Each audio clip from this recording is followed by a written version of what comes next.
Friends అందరికీ good morning. పాలు పోసుడు అంతా అయిపోయిందన్న. షెడ్ని అంటే బర్రెలను బయట కట్టేసిన. ఒకసారి మీరు షెడ్ని చూసుకోవచ్చు. బర్రెలు అయితే అక్కడ కట్టినా. నిన్న నేను బూరు క్యారెట్ పొట్టు చూపించిన కదా. అంటే బర్రెలకు ఒకటే రకమైన గడ్డి అవుతుంది అని చెప్పి బూరు క్యారెట్ పొట్టు తీసుకొచ్చినా. నిన్న కుట్టి పడలేను అసలు. మొత్తం క్యారెట్ పొట్టే వేసిన. క్యారెట్ పొట్టు బూరు రెండు కలిపి వేసినా. అసలు షెడ్ చూడండి ఎంత ఘోరంగా అంటే అంత ఘోరంగా మీకు చూపిస్తా. ఆల్రెడీ కొంచెం పెండ తీసేసిన.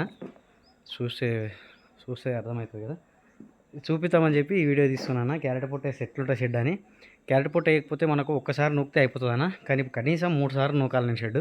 అప్పుడే మంచిగా అవుతుంది. ఎందుకంటే దుడపిల్లలు అయినా చిన్నవి అవి నీట్గా మంచిగా ఉండాలంటే, అంటే పురుగులు అటువంటివి రాకుండా ఉండాలంటే ఖచ్చితంగా నేను షెడ్ని 2 సార్లు నూకాల్సి వస్తుంది.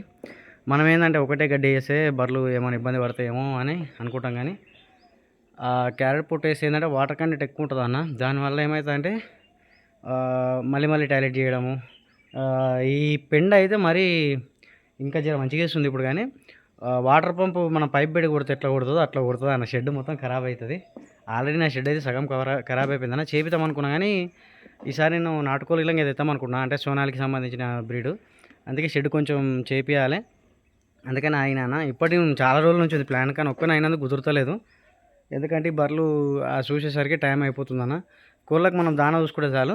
కాబట్టి ఒకటేసారి జాగ్రత్తగా ఉండాలని చెప్పి, అంటే మంచిగా వేద్దాం అన్నట్టు. ఇవి ఇప్పుడు ఎట్లా అంటే చూడండి, నేను ఒకటి అనుకున్నా రేకులు ఉంటాయి ఏం ఖరాబ్ కావని. వచ్చిన బర్రెలు రేకులు మొత్తం ఖరాబ్ చేసినాయి. అందుకే కొంచెం ప్లాన్తో వేద్దాం అనుకుంటున్నాను. ఎవరికైనా తెలిసి ఉంటే కోళ్ళు తక్కువలా మంచిగా మనకు దొరుకుతాయంటే ఎవరైనా ఉంటే ఇలా కామెంట్ చేయడం. ఇప్పుడు నాకు కనీసం అంటే 30 కిలోమీటర్లు పోవాలి త్యానికే. ఇంకా దగ్గర ఉన్నాయి వికారాబాద్ సైడ్, వికారాబాద్ దగ్గరలో అన్న వాళ్ళు ఎవరైనా ఉంటే నాకు ఎప్పుడూ ఖచ్చితంగా తీసుకుంటా. చూడండి ఫ్రెండ్స్, డైలీ వర్క్ ఇట్లుంటుంది డైరీ ఫామ్లో. మనం ఒకటి అనుకుంటే ఒకటి అవుతుంటుంది. ఈరోజు నేను తొందరగా అయిపోయింది వర్క్, ఇంటికి తొందరగా పోదామని నేను అనుకున్నా. కానీ ఇక చూడండి యూరిన్ అదంతా అసలు ఇది మొత్తం సాఫ్ చేసి మళ్ళీ నీళ్ళు పెట్టాలి. చాలా అంటే చాలా ఇబ్బందులు ఉంటాయి ఫ్రెండ్స్ డైరీ ఫామ్లో. అనుకున్నంత ఈజీ మాత్రం ఉండదు. నేను 2తో స్టార్ట్ చేసినప్పుడు 10 బర్రెలు అయితే బాగుండు, అంటే 10 బర్రెలు చేయాలి అని అనుకున్నా. కానీ ఇప్పుడు 10 బర్రెలు అనిపిస్తుంది ఫ్రెండ్స్. ఎందుకంటే అవి మొత్తం పొద్దున లేచి నుంచి ఈవినింగ్ వరకు వర్క్ ఉంటేనే, అంటే చాలా వర్క్ ఉంటుంది. కాబట్టి ఒక్కరు కాకుండా ఇద్దరు ఉంటే చాలా బెనిఫిట్స్ ఉంటాయి. అంటే ఒకరు రెస్ట్ తీసుకొని, అంటే ఒకరు పాలు పోయిన కొత్త ఒకరు షెడ్ సాఫ్ చేస్తారు. కాబట్టి కొంచెం రెస్ట్ అనేది దొరుకుతుంది అన్న.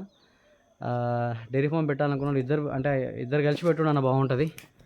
కానీ పార్ట్నర్షిప్లో మాత్రం పెట్టొద్దు. మళ్ళీ పార్ట్నర్షిప్లో పెడితే లాస్ అవుతాం. డైరీ ఫామ్లో బూత్లో పెట్టవచ్చు.